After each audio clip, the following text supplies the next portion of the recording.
Hey guys, welcome back to today's video. Today we're going to be looking at the 2018 Senate map and the biggest majority possible for the Democratic Party. I just did a video with the biggest majority possible for the Republicans, and you can go check that out on my channel. If you want to go ahead and see it, you're probably going to skip to the end.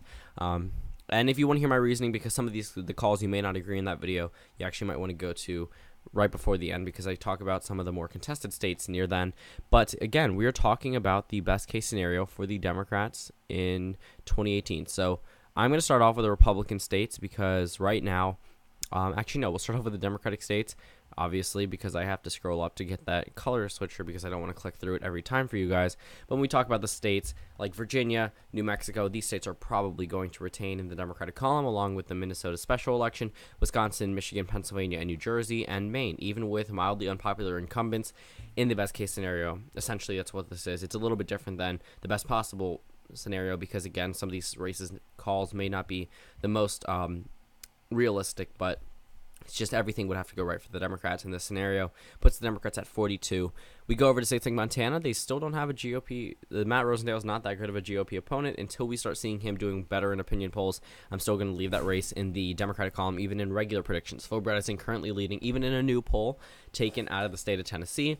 Florida, Bill Nelson would have to beat Rick Scott, which, again, if everything goes right for the Democrats, it shouldn't be too hard. We go over to North Dakota. Heidi Heitkamp would win re-election. Claire McCaskill got extremely lucky with her Republican opponent again. So, yeah, we see Missouri going blue, Ohio, West Virginia, and Indiana now tying the United States Senate. This video was going to go by pretty fast anyway, but overall, all these states with Democratic incumbents and some Republican incumbent states, pretty much the only one called right now is Tennessee, but puts the Democrats at 50 seats. So if we look at the current composition, we see a little bit more blue in some parts of the South. Actually, only, Tennessee is the only state like that. But when we look at this map, we look at a number of these races. I'm not saying that all these races are going to go blue. There are some races here that I do feel would still remain in the Republican column or go to the Republican column. So as of right now, I'm not saying this is my prediction, obviously. I'm just saying that this is the best majority that the Democrats could get, and these are the states they would need in order to get this best majority. So when we talk about a number of these races, I'm not saying these states are flipping. Someone's going to comment, I'm about to call Texas for the Democrats, and someone's going to comment, Texas will never go blue. It's always going to stay a red state. Well, first of all, if you look at changing demographics, you're incorrect about that. And then you go ahead and look at a number of other factors that help the Democratic Party, especially in states like Texas, North Carolina, Georgia, South Carolina.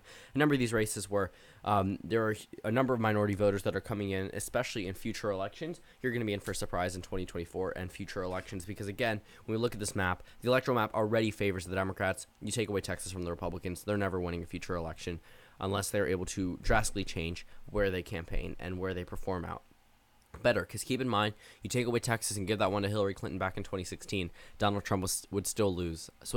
Donald Trump would lose the 2016 election if you take away Texas from him. So Texas is going to be one of those vital states that are going to become a swing state. And when we call this state for the Democrat, it shouldn't be too shocking considering that this scenario would be the best case scenario for the Democrats. So don't yell at me for that. You're probably not even watching this video or watching this part of the video unless you actually watch the entire thing through. So 51 Democrats, 46 Republicans. Texas goes blue. Arizona and Nevada, states that are already possible for a flip in 2018, could go blue. So here's where the call gets a little bit different. We go over to Mississippi. This is the biggest majority possible. So when we talk about a state like Mississippi, everything would have to go right for the Democrats in Mississippi. They're not winning that top of the ticket Senate election, but the special election, if something happens, if Cindy Hyde-Smith is, no longer the nominee or doesn't become the nominee, and then there's a new type of candidate that has a scandal like Roy Moore did, and we look at Mississippi, that race could go blue. And I'm not saying that this race is going blue in the general election. I'm just saying if everything would have to work out for the Democrats, we could see Mississippi going blue in that Senate election. So I'm not saying, again, if you skip to the end of this video, this is not a prediction. Obviously, you should watch the entire video if you want to hear my reasoning for some of these weird races like Texas and Mississippi. But if you're not, then I guess you won't understand it. But this is the final map, 54 Democrats and 46 Republicans. Thank you guys for watching this video. Comment down suggestions below, and I will see you all tomorrow.